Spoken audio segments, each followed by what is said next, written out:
नमस्कार, स्वागत, अभिवादन। मैं दुर्गेंद्र चौहान हूं और आप मंथन देख रहे हैं।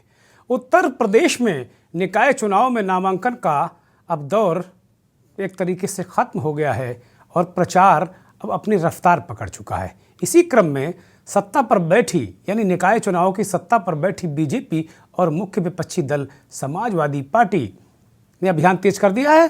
भारतीय जनता पार्टी उत्तर प्रदेश की सत्ता में है, केंद्र की भी सत्ता में है और समाजवादी पार्टी सत्ता से बाहर है उत्तर प्रदेश में।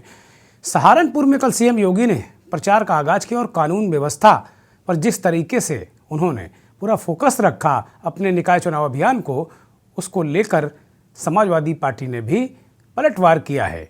अतीक अहमद और जो इनकाउंटर्स हैं उनको मंच से गिनाते हुए योगी ने निकाय चुनाव के माहौल को गरमा दिया है।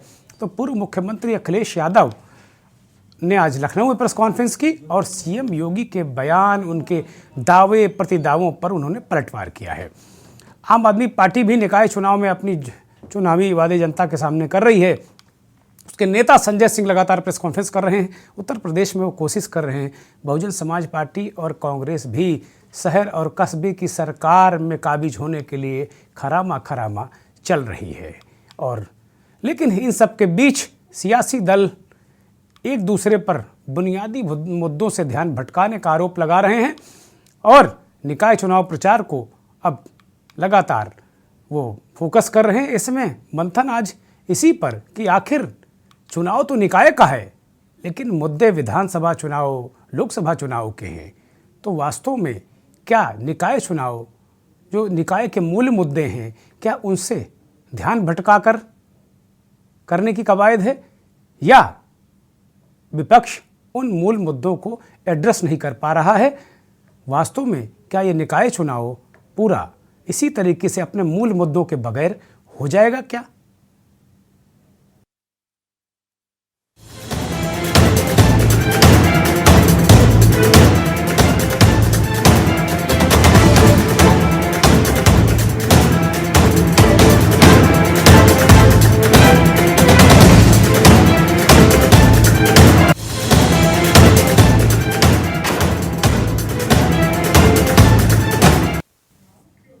भारतीय जनता पार्टी के पास एक ब्रह्मास्त्र है, कानून व्यवस्था, माफिया दमन, गुंडा दमन, एनकाउंटर, बुलडोजर। ये ब्रह्मास्त्र है और इस ब्रह्मास्त्र का प्रयोग भारतीय जनता पार्टी और उसके सबसे बड़े नेता उत्तर प्रदेश में योगी आदित्यनाथ ने इसका इस्तेमाल विधानसभा चुनाव जो बीते हैं 2022 के, उसमें किया और भारतीय जनता पार्टी सत्ता में आई। इसके बाद योगी के बुलडोजर मॉडल की पूरे देश में डिमांड बढ़ी। कई राज्यों के मुख्यमंत्री योगी की अभी भी नकल कर रहे हैं और वो कहीं कोई खुद को बुलडोजर मामा कहलाता है, कोई बुलडोजर भैया कहलाता है, क्योंकि बाबा तो एक ही है बुलडोजर वाले। तो एक तरीके से कानून व्यवस्था का प्रतीक बुलडोजर को बताया और गुंडाओं का, बदमाशों का जो दमन है उसको लेकर योगी आदित्यनाथ अपने उन्हीं मुद्दों पर लगे हुए हैं, उन्हीं मुद्दों पर अडिग हैं जिन मुद्दों पर वो चुनाव लड़ रहे थे और वो लड़कर जीते हैं। लेकिन समाजवादी पार्टी ये कह रही है कि भैया ये चुनाव वास्तव में नगर निकाय का है और आप किस ट्रिपल इंजन की बात कर रहे हैं? जनता से किस ट्रिपल इंजन के लिए वोट मांग रहे हैं? एक इंजन आपका दिल्ली में, दूसरा इंजन आपका लखनऊ में और तीसरा इंजन ऑलरेडी पहले से है। जब आपका पहला और दूसरा इंजन नहीं था तो तीसरा इंजन ऑलरेडी आपके पास पहले से था। उत्तर प्रदेश के नगर निगमों में आज भी 17 में 14 नगर निगमों में आपके ही मेयर थे। उससे पहले भी शायद ही कोई कभी ऐसा गया हो जब उत्तर प्रदेश में 8-9 से कम मेयर भारतीय जनता पार्टी के रहे हों। तो आप किस ट्रिपल इंजन की बात कर रहे हैं? समाजवादी पार्टी का सीधा आरोप है कि भारतीय जनता पार्टी की सरकारें, ये छोटी सरकार नगर निकायों में रही है, उसने नगर निकायों में शासन किया है, वो अब उस पर जवाब देना नहीं चाहती है। काम क्या किया है नगर निकायों में, ये बताओ, सबसे बड़ा सवाल यही है। लेकिन ये मुद्दा भारतीय जनता पार्टी बार बार खींच कर कानून व्यवस्था पर ही लेकर आती है। देखते हैं अंजाम क्या होता है। हम सबको तय करना होगा भ्रष्टाचार युक्त व्यवस्था हो या भ्रष्टाचार मुक्त व्यवस्था। हमें तय करना होगा कि युवाओं के हाथ में तमंचे हो या फिर युवाओं के हाथ में टैबलेट और स्मार्टफोन। सहारनपुर की जनसभा में सीएम योगी का ये बयान स्पष्ट संकेत था कि बीजेपी नगर निकाय का चुनाव कानून व्यवस्था के मुद्दे के ही इर्द गिर्द लड़ेगी। अतीक अहमद का नाम लिए बिना सीएम योगी ने माफिया पर कसे नकेल का जिक्र किया। उनके भाषण में दंगा, कर्फ्यू, माफिया, रंगदारी का जिक्र था। सहारनपुर के बाद सीएम योगी ने शामली और अमरोहा में भी इन्हीं बातों का उल्लेख किया। वहीं समाजवादी पार्टी ने इसे असली मुद्दों से ध्यान भटकाने का मामला बता दिया। और शहर की जो समस्याएं हैं, खासकर जितनी भी समस्याएं, सब भारतीय जनता पार्टी की देन है। सबसे ज्यादा, सबसे लंबे समय तक इन शहरों पर मेयर कोई बनकर के रहा है तो भारतीय जनता पार्टी के ही रहे हैं। इन सवालों पर जनता ध्यान न दे, इन सवालों पर जनता चर्चा न करे, इसीलिए उनके भाषण दूसरी दिशा में हो रहे हैं। हमारी कोशिश होगी कि जो शहर की सुविधाएं हैं, हमारे कस्बे शहर जो बर्बाद हो रहे हैं, उस तरफ ध्यान देना है। और एक शहर के नहीं, हर शहर में उंगली उठी है। अयोध्या जैसे जिन पर उंगली उठी उनकी टिकट कट गई। शाहजहांपुर में उनके पास प्रत्याशी नहीं था। भ्रष्टाचार के आरोप इन लोगों पर लगातार लगे हैं। आज जो लखनऊ में दिखाई दे रहा है जो बड़ा काम, ये जनता के लिए समाजवादी सरकार में ही बने और आगे बढ़ाए गए। समाजवादी पार्टी के मुताबिक प्रदेश में अपराध पर कोई लगाम नहीं लगी है। उत्तर प्रदेश के माननीय मुख्यमंत्री जी जो लगातार एक बात कर रहे हैं कि उत्तर प्रदेश से अपराध खत्म हो गया, अतीक और मुख्तार पे कार्रवाई करके। उत्तर प्रदेश के माननीय मुख्यमंत्री जी को बताना चाहिए कि उत्तर प्रदेश कस्टोडियल डेथ के मामले में नंबर 1 कैसे है, महिलाओं के साथ अपराध में नंबर 1 कैसे है, लगातार जेलों में हत्याएं कैसे हो रही हैं, लगातार जेलों के अंदर वार कैसे हो रहे हैं।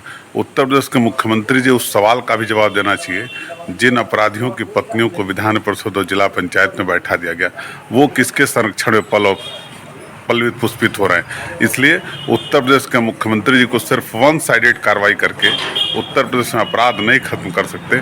अपराध खत्म तब होगा जब पूरी ईमानदारी के साथ सबके खिलाफ एक कार्रवाई की जाएगी। कुछ लोगों की पत्नी को, परिवार के लोगों को विधान परिषद में बैठाने का काम करेंगे और कुछ लोगों को के खिलाफ कार्रवाई करेंगे, तो ऐसे अपराध पर नियंत्रण संभव नहीं है। समाजवादी पार्टी की प्रतिक्रिया पर बीजेपी ने तीखी टिप्पणी की। बीजेपी ने सपा पर आरोप लगाया कि माफिया पर कार्रवाई से सपा को तकलीफ हो रही है। उत्तर प्रदेश को माननीय मुख्यमंत्री जी ने अपराध मुक्त कराने का बीड़ा उठाया है। इसी कड़ी में अतीक और मुख्तार अंसारी के ऊपर और बाकी 60-65 और माफियाओं के ऊपर नकेल कसी जा रही है। मगर इसमें एक उन्नाव में जो घटना घटी वो काफ़ी दुखद है। पुलिस जांच कर रही है। ये पता चला है कि पीड़िता जिसके घर में आग लगी है उसके चाचा ने ही घर में आग लगाई थी और पुलिस ने उसको गिरफ्तार करके जेल भेज दिया है। तो ये इस तरीके की घटनाएं उत्तर प्रदेश में अब अक्षम्य होती जा रही हैं। कोई भी अपराध कहीं भी हम कम करने में कामयाब जरूर हुए हैं, क्योंकि 77 लाख अपराध हम ई पोर्टल पर डाल चुके हैं। महिलाओं के प्रति अपराध होने में 18 महीने में 35 लोगों को फांसी की सजा मिली है। इसलिए ये सरकार सजग और मुस्तैद हो गई है।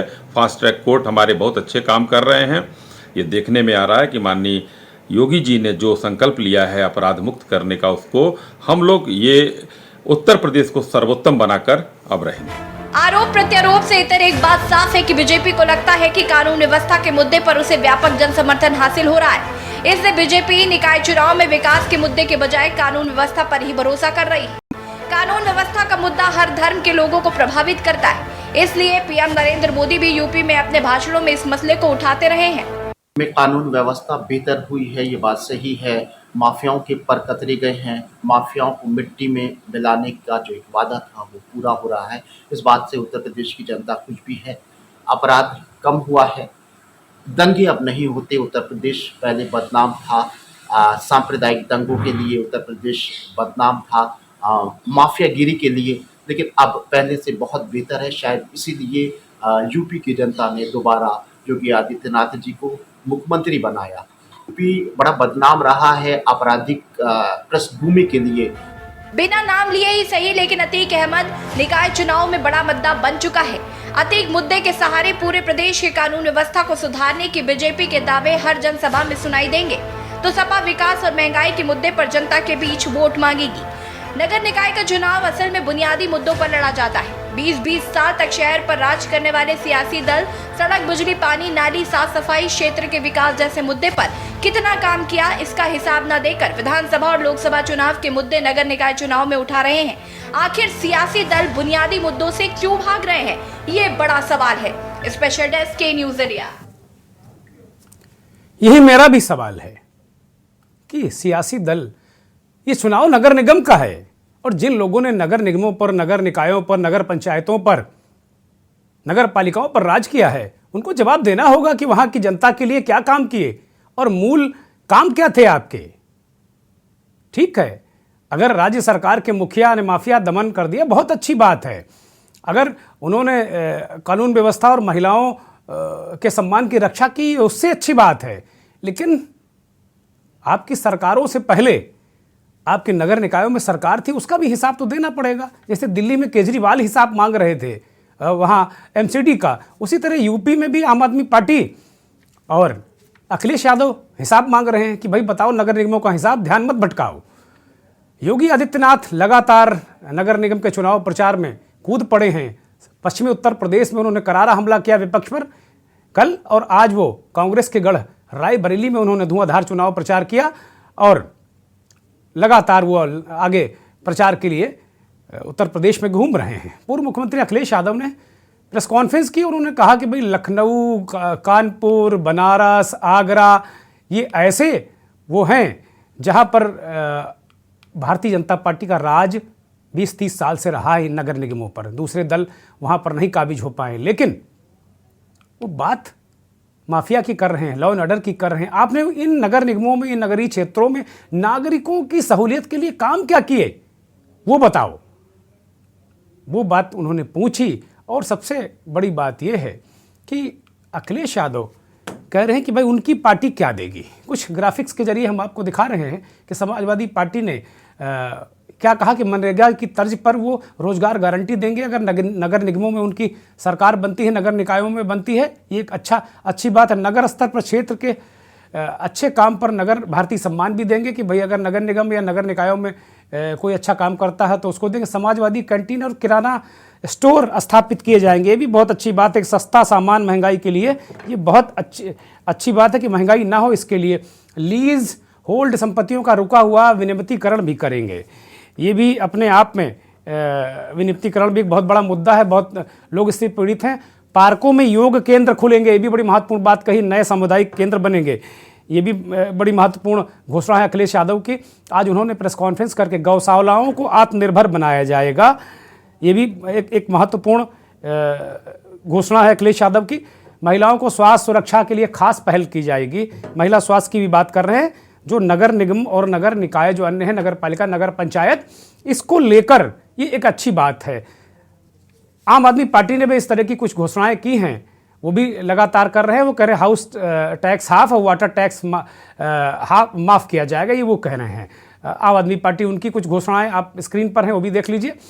और हर वार्ड में मोहल्ला क्लिनिक बनेंगे। मोहल्ला क्लिनिक उनका एक प्रीमियर काम है जो दिल्ली और पंजाब दोनों में कर रहे हैं। नगर निगमों के स्कूल 1 साल में ठीक हो जाएंगे, ये भी वो लगातार इस बात को कह रहे हैं आम आदमी पार्टी के लोग। और उनके प्रभारी संजय सिंह लगातार प्रेस कॉन्फ्रेंस करके ये बातें कह रहे हैं। रेहड़ी पटरी वालों के से अवैध वसूली बंद कराएंगे। ये बातें आम आदमी पार्टी ने उठाई हैं और वो लगातार इन मुद्दों पर कर रहे हैं। व्यापारियों को रिश्वतखोरी, गुंडागर्दी से मुक्ति दिलाएंगे।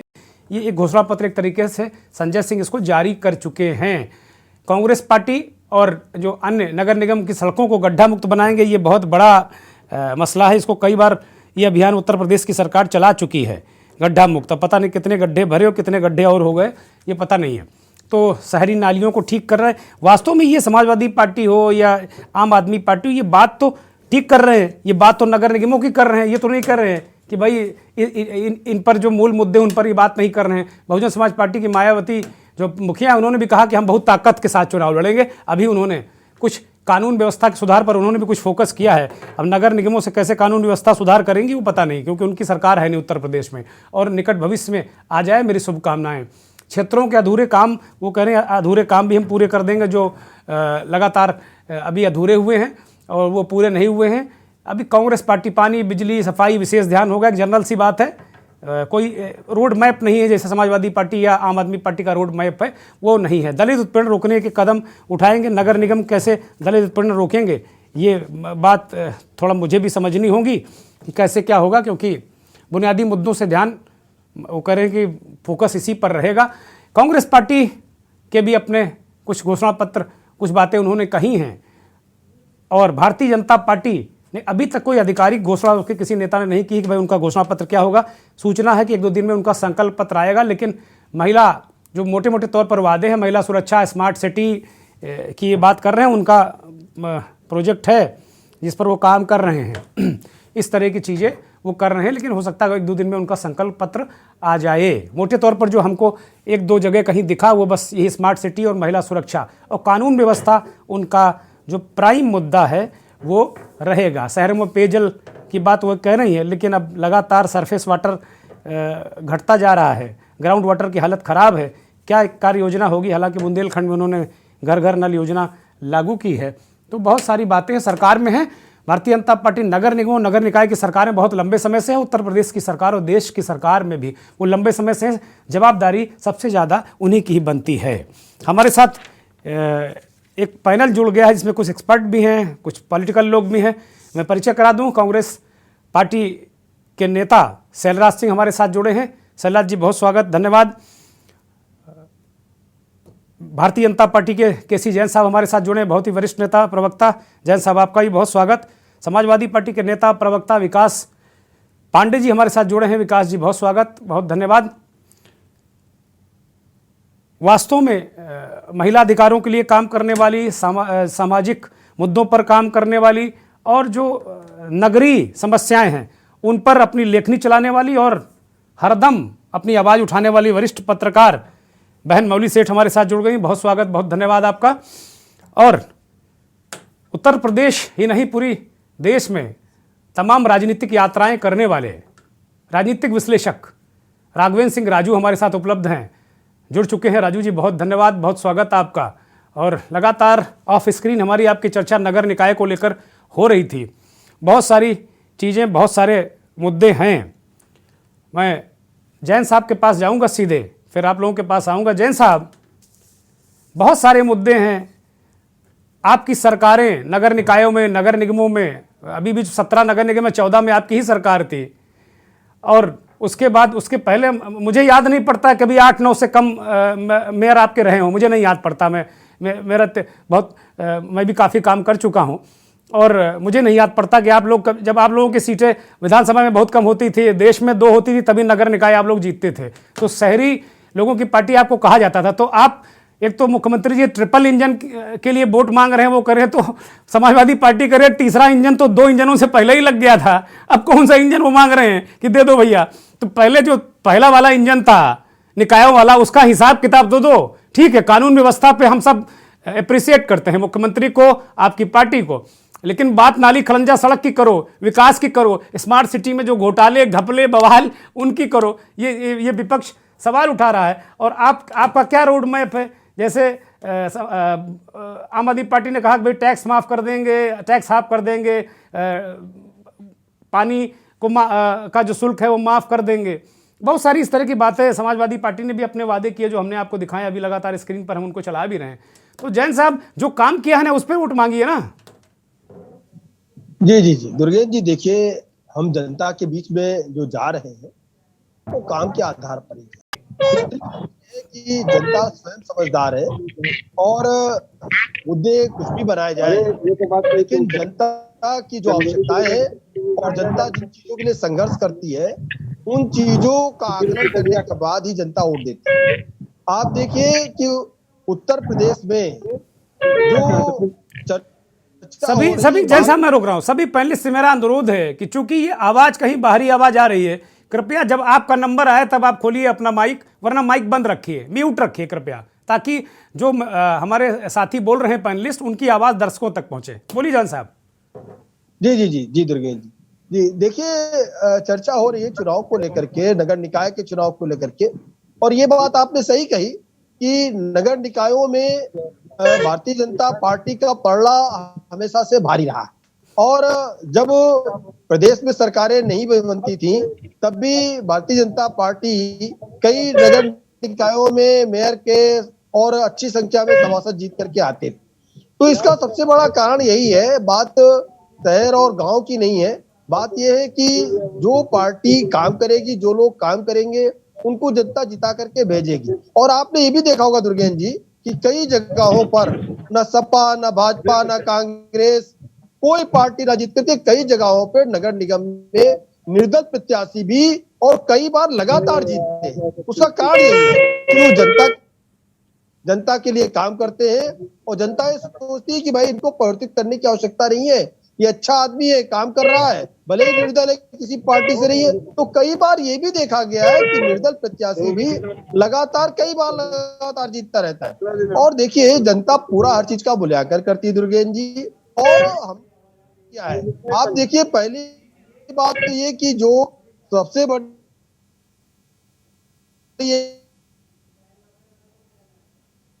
उसको भटकना पड़ता था, तब मीटिंग होती, हमने उसका ऑनलाइन सिस्टम किया और नगर निगम में उसको बहुत बड़ी गति से अब 10 से 15 दिन के अंदर उसको सर्टिफिकेट मिल जाता है आसानी से, जो कि नगर निगम का काम है उसको बना करके देना।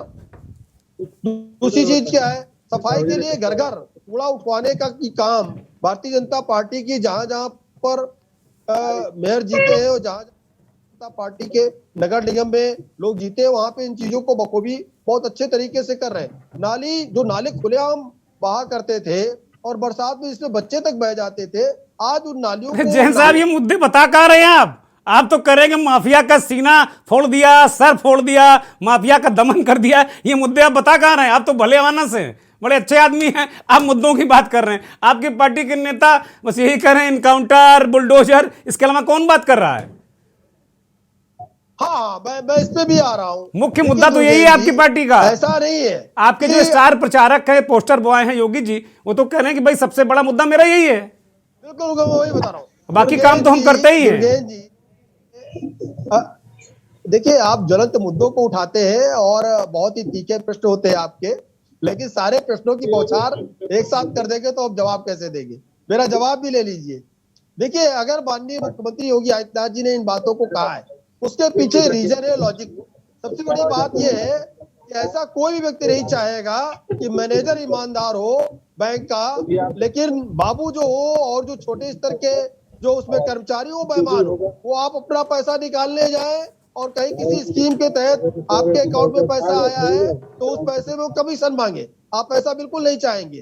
तो जब भ्रष्टाचार की बात होती है, जब लॉ एंड ऑर्डर की बात होती है, नीति तक होती है, उसी पार्टी में अगर ऊपर में बैठा हुआ व्यक्ति बेईमान है, भ्रष्टाचारी है और लॉ एंड ऑर्डर के अगेंस्ट में काम करता है, गुंडों माफियाओं को संरक्षण देता है, तो आपको लगता है कि उसके मेयर के प्रत्याशी हो या सभासद के प्रत्याशी हो वो अच्छा काम करेंगे क्या? तो अगर माननीय मुख्यमंत्री जी ने, योगी आदित्यनाथ जी ने इस तरफ भी चिताया है तो क्या गलत चिताया है? लेकिन नहीं, मैं गलत बिल्कुल नहीं कर रहा हूं, मैं गलत बिल्कुल नहीं कर रहा हूं। बहुत अच्छी बात है कि लॉ एंड ऑर्डर पे आप काम कर रहे हैं और अच्छी बात है, और उसमें बुराई भी नहीं है कि भाई यार योगी जी को इस पर वोट मिल रहा है, लॉ एंड ऑर्डर पर लोग तालियां बजा रहे हैं उनके अच्छे काम के लिए, तो वो नगर निकाय के चुनावों में क्यों न भुनाए इस मुद्दे को। एक ब्रेक ले रहा हूं और फिर समाजवादी पार्टी से इसका जवाब लूंगा मैं।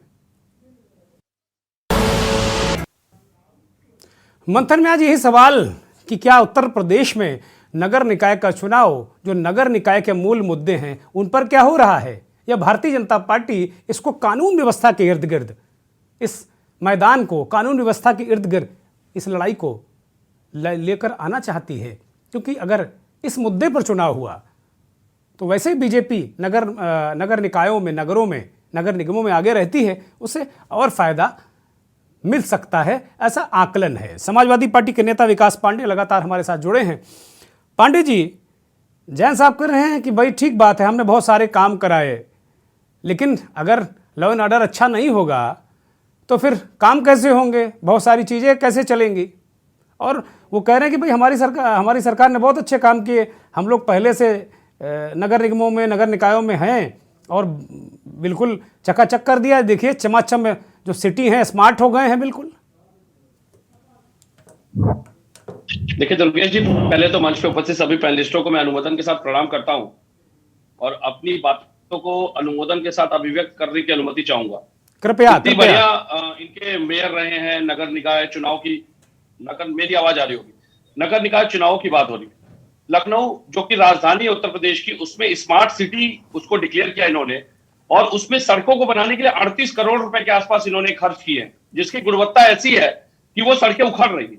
सबसे बड़ी बात है, यहाँ 208 करोड़ रुपए की लागत से सीवर लाइन डाली गई और उसका पैचवर्क हुआ, कई बार वो सड़कें उखाड़ी गई, लेकिन इन इलाकों पे नए सिरे से सड़क बनाने का प्रस्ताव देने के बाद भी उस पर कम से कम 38 करोड़ रुपए खर्च किए जा रहे हैं, जो कि ठेकेदार, इंजीनियर और इनके तंत्र के मिली भगत के कारण, घटिया व्यवस्था के कारण। आप चले जाइए जैसे कैसरबाग, लालबाग, अमीनाबाद, गोपालगंज, हजरतगंज, ये आसपास का इलाका है और वहां की गुणवत्ता आप देखेंगे तो वो सड़कें बार बार तो गुणवत्ता की और प्रणाली का तो पहले चर्चा करता है। लखनऊ में ही एक क्षेत्र है भूतनाथ के पल्ली, जहां मैं खुद रहता हूं, वहां पे आए दिन पानी पिए, खरीद करके पिए। 3 इंजन है तो तीनों इंजन के रूट भी अलग अलग है, 3 तरीके से काम हो रहे हैं।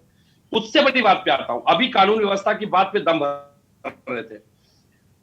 21-22 के पुलिस स्मृति दिवस पे, जो कि ऐतिहासिक पूरे उत्तर प्रदेश का पुलिस स्मृति दिवस होता है, आदरणीय योगी जी ने 2 भत्ते घोषित किए थे उत्तर प्रदेश पुलिस के जवानों के लिए।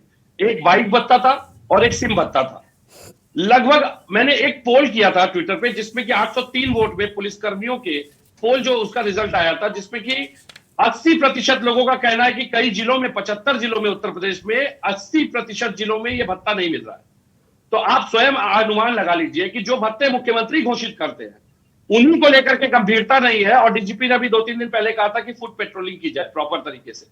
तो भत्ते न देने के पीछे, क्योंकि मुख्यमंत्री के आदेशों का कोई महत्व ही नहीं है उत्तर प्रदेश में, अधिकारी कुछ समझते नहीं। उससे बड़ी बात, आए दिन अगर आप उत्तर प्रदेश में रात में, उत्तर प्रदेश में खासकर लखनऊ की बात करूं, आप कभी गाड़ी लेकर के स्पिन कर लीजिएगा, अधिकतर मॉडल शॉप के बाहर आपको पियक्करों का जमावड़ा मिलेगा, जहां से मोटी कमाई, मोटी कहीं ना कहीं जाती है, हफ्ता जाता है और जिसके कारण अराजकता उत्पन्न होती है। ये कानून व्यवस्था की बात करेंगे। यूपीएसआई 2021 की भर्तियों पे जो भ्रष्टाचार हुआ है लगातार, अब अभ्यर्थी सुप्रीम कोर्ट जाने की तैयारी में। सबसे बड़ी बात, जब ये रिटे पेंडिंग थी 21 की भर्तियों की, तब सुरेश खन्ना जी ने सदन में कह दिया था कि सारी भर्ती रिटे खारिज हो चुकी, तो सदन तक कोई इन्होंने नहीं छोड़ा, झूठ बोल दिया।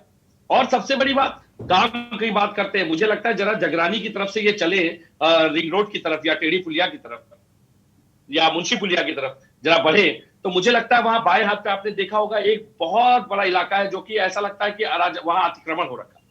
भाई मेरा ये कहना है, आप कार्यों की बात जब करते हैं तो कार्य आपके जमीन पे, कागजों पे नहीं दिखने चाहिए। उसका जो लाभ है, जो उसका बेनिफिट है, वो सीधे सीधे आम जनमानस को मिलना चाहिए। विवेक पांडे जी वो कह रहे हैं ना कि शहर भी स्मार्ट है, कानून व्यवस्था भी स्मार्ट है। कानून व्यवस्था तो इतनी स्मार्ट है कि जो पुलिस कर्मियों के लिए घोषित भत्ते हैं राज्य सरकार की तरफ से, वही नहीं मिल रहे हैं। अरे तो दे देंगे, मुख्यमंत्री जी हैं, घोषित किया है, पहुंच जाएंगे, उसमें क्या दिक्कत है भाई। ऐसा तो नहीं कि गोली चल रही सड़क पे, सरेआम गोली तो नहीं चल रही ना। बिल्कुल सही बात है, 2 साल में पुलिस कर्मियों की बिल्कुल सही बात है, 2 साल में नहीं। मैं गोली की बात जहां तक है, कानून व्यवस्था की सुन लीजिए, रुक जाइए, मेरी बात आ जाए, आप बोल लीजिए। जैन साहब कृपया, क्योंकि मुझे बहुत सारे पैनलिस्ट के पास जाना, बाकी लोग आधे घंटे से इंतजार कर रहे हैं। अपराधियों ने गोली मार दी, सुन लीजिए, कल ही लखीमपुर में एक पुलिसकर्मी को अपराधियों ने गोली मार दी। लगातार उत्तर प्रदेश में बम चल रहे हैं, लेकिन इनके लिए कानून व्यवस्था ठीक है भाई। 24 करोड़ का प्रदेश है, दुनिया का 5वां देश है, होता रहता है। आप लोग भी हल्ला मचाते रहते हैं, काम कहां। कानून व्यवस्था उत्तम है। हाँ उत्तम है भाई, योगी जी कह रहे हैं तो मानना पड़ेगा आपको। विपक्ष में जब भाजपा अरे तो आप बताइए ना, योगी, हाँ तो योगी जी को मानना मेरी मजबूरी नहीं, केसी जैन जी की मजबूरी है। जब ये विपक्ष में हुआ करते थे, रुदन खिलाफ लेके 465 रुपए के सिलेंडर सड़कों पे लेकर के क्यों रुदन खिलाफ करते थे? आज हम विपक्ष में नहीं, उस समय आपकी पार्टी में थे, उस समय आपकी पार्टी में आपका साथ दे रहे थे उस वक्त। ये कभी भी सिलेंडर लेकर नहीं आए। ये भले नेता हैं कुल मिलाकर। हमारी पार्टी है, आज भी है। इनकी भावना समाजवादी है, इनकी भावना समाजवादी है, प्रयास बस भाजपा से लाभ लेने का है।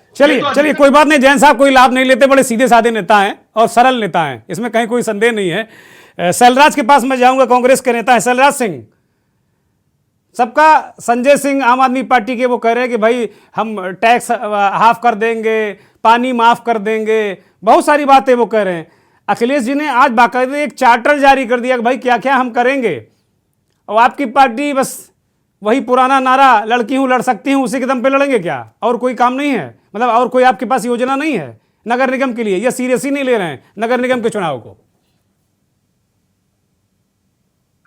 सैलराज अब अनम्यूट कर लीजिए महाराज, आपकी आवाज नहीं आ रही।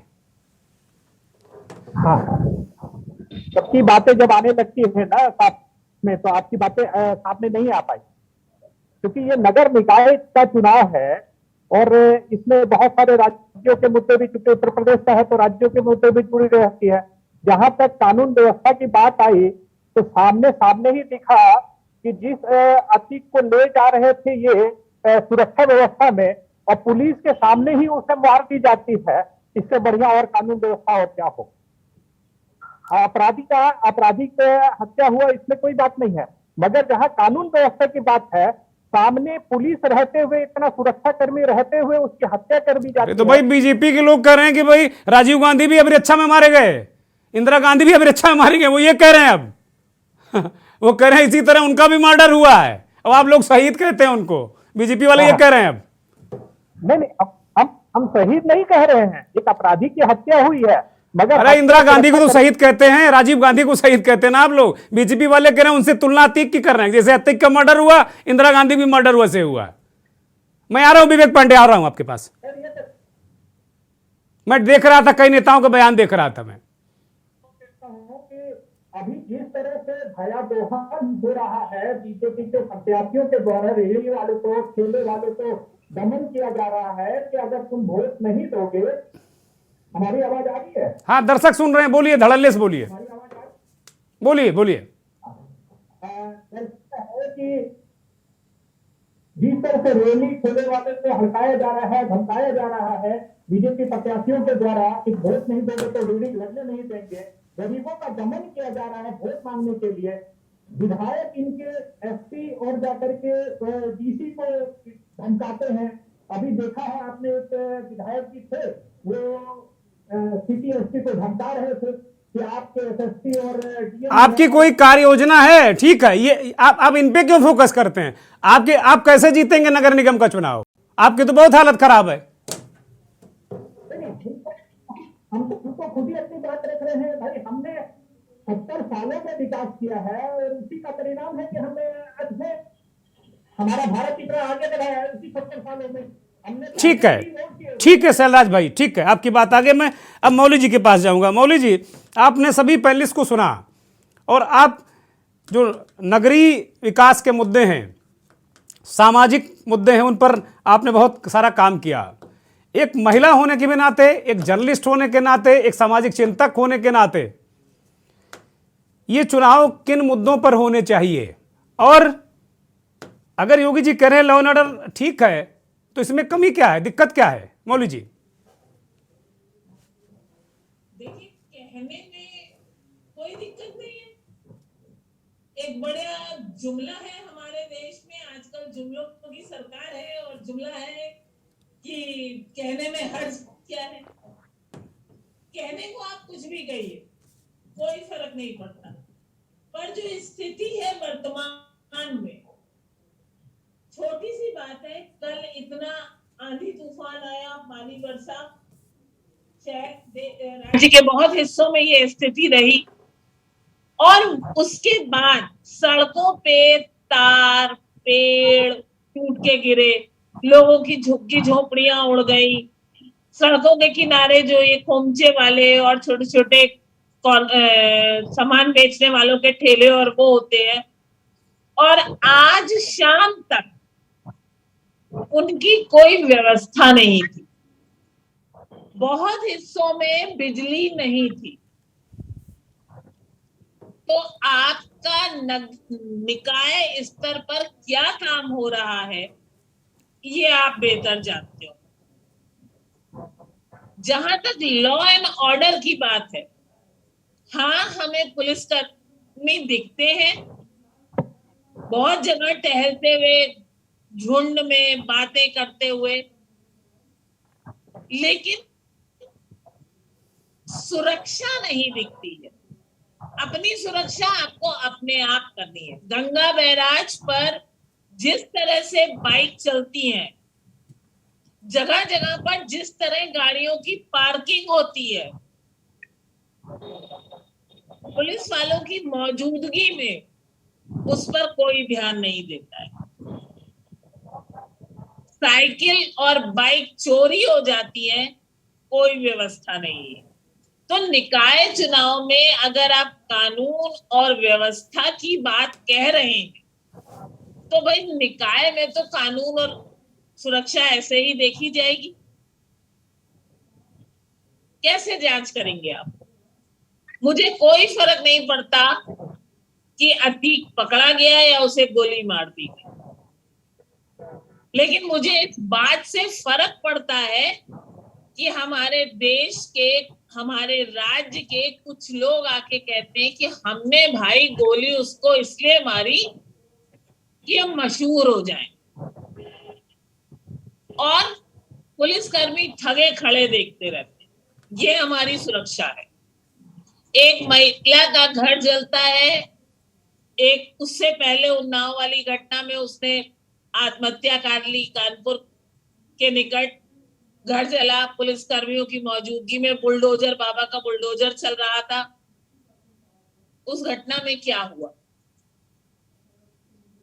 तो कहने को आप कुछ भी कहिए, पर बत्ती नहीं है, साफ पानी नहीं है, शिक्षा व्यवस्था नहीं है, नगर निगम के स्कूल के टीचरों के पास तनख्वाह नहीं है, ना उनका पढ़ाने का मन है, छात्र नहीं है, मिड डे मील नहीं है, किताबें नहीं है। तो भाई उत्तर प्रदेश में क्या हो रहा है और निकाय चुनावों के बाद कितना परिवर्तन आ जाएगा? आपने कहा कि 70 साल से इस देश में कुछ नहीं हुआ, जो भी हुआ 2014 के बाद। हमने मान लिया। निकाय में तकरीबन, अगर मेरी याददाश्त सही काम कर रही है, तो 20-22 सालों से वर्चस्व सत्ताधारी दल का रहा, लेकिन शहरी स्तर पर, नगरीय स्तर पर मिलने वाली मूलभूत सुविधाओं में क्या हुआ, इसका हिसाब देने वाला कोई है? और टैक्स बढ़ा है, टैक्स बढ़ा है मौली जी, टैक्स बढ़ा है, हाउस टैक्स बढ़ा है, कमर्शियल टैक्स बढ़ा है, टैक्स लगातार बढ़ रहा है, टैक्स लगातार बढ़ रहा है, लेकिन मूलभूत चीजों पर, सुविधाओं के नाम पर कोई मद नहीं आ रही। सभासद निधि कहां जा रही है? वो सड़कें कहां बन रही हैं? क्या कहीं हैंडपंप है? गर्मी का जो आलम हुआ, प्याऊ है? नहीं है ना, लेकिन बात तो नहीं हो रही। तो आप किस व्यवस्था की बात कर रहे हैं? मैं कानून को और व्यवस्था को निकाय चुनाव का मुद्दा मानने के लिए तैयार हूं, पर वो निकाय स्तर पर। आप हवा में बातें मत करिए। इसे हम लोग की भाषा में गाल बजाना कहते हैं, वो मत करिए। एक दूसरे पे छींटाकसी करके, एक दूसरे के ऊपर सवाल उठा के, जोर से चिल्ला के, आवाज दबाने की कोशिश करके समस्या का समाधान नहीं। ठीक बात है, ठीक बात है, ठीक बात है। बड़ी बात कही मौली जी ने। राघवेंद्र सिंह राजू जी, आपके पास आ रहा हूँ। निकाय चुनावों का गुणागणित, आप राजनीतिक दृष्टि से चीज़ों को देख रहे हैं, लेकिन मुद्दे जो मौली जी ने उठाए वो तो बड़े ज्वलंत मुद्दे हैं। वो कह रही मैं मान लूंगी निकाय के स्तर पर कानून व्यवस्था, असद के इनकाउंटर से उनको कोई नहीं फर्क पड़ता। जिनकी वो सैकड़ों 500 करोड़ 400 करोड़ पैसे दबाए थे, जिनकी ज़मीनें दबाए हुए थे, या जिन लोगों के पैसे, दूसरे लोग, इन लोगों के पैसे जिनके पास दबाए थे, उनको फायदा होने वाला है कि भाई माफिया का पैसा नेता के पास, नेता का पैसा माफिया के पास, फायदा नुकसान उनको होने वाला है। और ठीक है, फर्क उस क्राइम से पड़ता है जो सनसनीखेज अपराध होता है कि महिला के कान का बुंदा छिन जाए, गोली चल जाए, छात्रा की सड़क सरेआम अगर वो किसी लफंगे की बात नहीं मानती तो उड़ाई में हत्या कर दी जाए। इस तरह के मुद्दे फर्क पड़ता है। और निकाय स्तर पर गाड़ी चोरी, साइकिल चोरी, लफंगई अगर महिला निकल रही हैं या कहीं कोई शरीफ आदमी निकल रहा है, महिलाएं क्यों, उसके साथ अगर बदतमीजी हो रही है तो यहाँ कानून व्यवस्था का मुद्दा वो मानने को तैयार हैं। लेकिन राजनीतिक दृष्टि से राघवेंद्र राजू, क्या जवाबदेही भारतीय जनता पार्टी की नहीं होनी चाहिए? बिल्कुल नीरछीर विवेकी तरीके से, बिना पक्षपात के बोलिए राघवेंद्र भाई। अनम्यूट करिए, आपको दर्शक सुन नहीं पा रहे हैं, अनम्यूट करिए राघवेंद्र भाई। जी, जिस तरीके से भारत सरकार ने शहरी एवं ग्रामीण क्षेत्रों में विभिन्न जो योजनाएं लागू की हैं, और ये निश्चित तौर पर अभी हमारी जो मौली जी कह रही थी, धरातल पर उन योजनाओं को कैसे साकार किया जाएगा, अभी ये काफी इस मामले में बहुत जांच का विषय है ये। और ये भी बात सच है कि बहुत से मुद्दे हैं, आपने रोजाना देखा होगा डिबेट में कि शहर में सरेआम बहुत से आवारा कुत्ते घूम रहे हैं, लोगों को काट लेते हैं, बहुत से बंदरों की दिक्कतें हैं, बहुत से जानवरों की दिक्कत, सांड राघवेंद्र जी, सांड पटक रहे हैं लोगों को। आज भी कई ऐसी दुर्गंध की गलियां हैं जिनमें लोग शाम के वक्त में अपनी गाय उन रास्तों में बांध देते हैं, लोगों का निकलना दूभर है। ये तो मुद्दे, बहुत सी जगह खुले ट्रांसफार्मर रखे हुए हैं। आज भी शहरी क्षेत्र में जो विद्युतीकरण में इतना बड़ा बजट आया, ये भी जांच का विषय था कि शहर में आज भी आप देख लो तार लटके पड़े हैं, अंडरग्राउंड जो केबल पड़नी चाहिए थी उसमें ये काम नहीं हुआ। जहां तक ये चिंतन का विषय है, लेकिन एक तरफ ये भी है कि जहां तक कानून की व्यवस्था की बात उठ रही है, ये पिछले सरकारों की दृष्टिकोण में कानून व्यवस्था में आम जनता जनमानस संतुष्ट तो दिख रही है। लेकिन दूसरी तरफ जो मुद्दे हैं पेयजल के, अभी जो मौली जी ने उठाया, पिछले जितनी भी सरकारें रही उनमें जितने भी हैंडपंप लगे दुर्गेन जी, उनमें ज्यादातर समझ लीजिए अगर आज जांच करा ली जाए तो 70% तक वो हैंडपंप में पानी नहीं निकल रहा है। वो या तो अपना लेवल छोड़ चुके हैं या इतना बड़ा एस्टीमेट जो उनको लगाने में लगा वो लगे भी थे या नहीं लगे थे पिछली सरकारों से, ये बहुत बड़ा मुद्दा है। इसके अलावा तमाम और योजनाएं, जैसे वृद्धा आश्रम बनना था, आज बहुत सारे जो आवारा जानवरों के लिए गौशाला बने थे उनमें चारा उनको मिल रहा है, उनका जो बजट है उन बजट का सही मूल्यांकन हो रहा है। और शहर में जो टीकाकरण चलना चाहिए बच्चों के लिए, मच्छर सबसे बड़ी समस्या, मच्छर की बात ही कोई नहीं कर रहा, मच्छर को मच्छर समझ रहा हर आदमी चाहिए। आज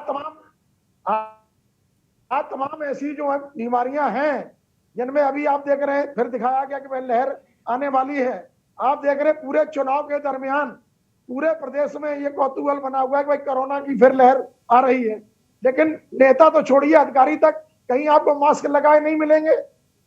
ये है नहीं, चुनाव तक नहीं आएगा, चुनाव तक बिल्कुल नहीं आएगा, कोरोना आ ही नहीं सकता, डर कर भागता है नेता से और चुनाव से। तो इसलिए जो भीड़, जहां भीड़ इकट्ठी हो रही है, जहां यात्राएं निकल रही हैं, तमाम जो चीजें दिख रही हैं, ये एक विषय है। और मैं जो मान के चल रहा हूं, अच्छा राघवेंद्र राजू ये बताओ भैया कि ये भारतीय जनता पार्टी अब उन मुद्दों पर क्यों नहीं चुनाव लड़ती? भाई स्मार्ट सिटी बना दिया हमने बहुत चकाचक काम कर दिया, मच्छर मार दिए, गड़ियां चमाचम कर दी, ये मुद्दे क्यों नहीं लेकर ये आते हैं? भाई कोई योजना दे, खाली टैक्स लिए रहो। केजरीवाल की पार्टी ने कहा कि भाई हम टैक्स हाफ कर देंगे, पानी माफ कर देंगे। अखिलेश यादव 20 योजनाएं लेकर आए हैं, वो कह रहे हैं कि भाई हम तमाम चीज़ों को करेंगे, आसान करेंगे, पार्क ठीक करेंगे, बुनियादी चीज़ों को ठीक करेंगे, गौशालाएं उनको ठीक करेंगे, बहुत बुनियादी जो चीज़ें हैं उनको हम ठीक करेंगे, वो बात कह रहे हैं। ये लोग उन बातों पर क्यों नहीं आते हैं? ये केवल एक ही जगह सुई क्यों अटक गई है? कानून व्यवस्था। दुर्गेन जी, पार्क बनाने से, पार्क तो बहन मायावती जी के समय में भी आपने देखा होगा, पार्क बहुत सारे बनाए गए, लेकिन उन पार्कों का रखरखाव क्या होगा? उन पार्कों में लोग बैठ करके, अभी हमारे एक भाई बोल रहे थे कि उन पार्कों में बैठ करके लोग जाकर के अगर शाम को जो है बैठ करके अपना जो है शाम को कुछ खाने पीने का आइटम अपना करेंगे, तो ये पार्कों का रख रखाव सुरक्षा का भी बहुत बड़ा इंतजाम होना चाहिए। सिर्फ पार्क अच्छा राघवेंद्र जी, क्या इस खतरे के कारण हम पार्क बनाना छोड़ दें, खुली हवा में जीना छोड़ दें, टहलना छोड़ दें? ये तो कोई दलील नहीं हुई। मैं विकास पांडे के पास जा रहा हूं अब। विकास पांडे जी, एक आपकी पार्टी ने बहुत सारी बातें कही हैं, लेकिन वास्तव में नगर निकायों में बीजेपी बहुत ताकतवर पार्टी है। अगर वो कहेंगे कानून व्यवस्था कानून व्यवस्था कानून व्यवस्था इनकाउंटर, तो मुझे लग रहा है तालियां बज रही हैं।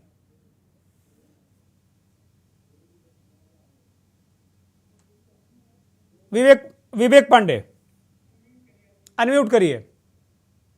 कानून, आज जिस कानून व्यवस्था की बात हो रही है, कम से कम अब हम भाजपा की तरह इतने अपने संयम को नहीं खो सकते ना कि अपने चुनाव को जीतने के लिए हम 110 पूर्व उग्रवादियों को भी अपने पार्टी में शामिल कर लें। भाई अब जाकर के हम आतंकवादी संगठनों के साथ, आतंकवादी संगठनों के सदस्यों को लेकर के केवल हम चुनाव जीतने की कवायद में नहीं रह सकते ना। क्या कह रहे हैं आप? ये बड़ी गंभीर बात कर रहे हैं। क्या कह रहे हैं भाई? समझ में नहीं आ रही हमारे। क्या कह रहे हैं आप?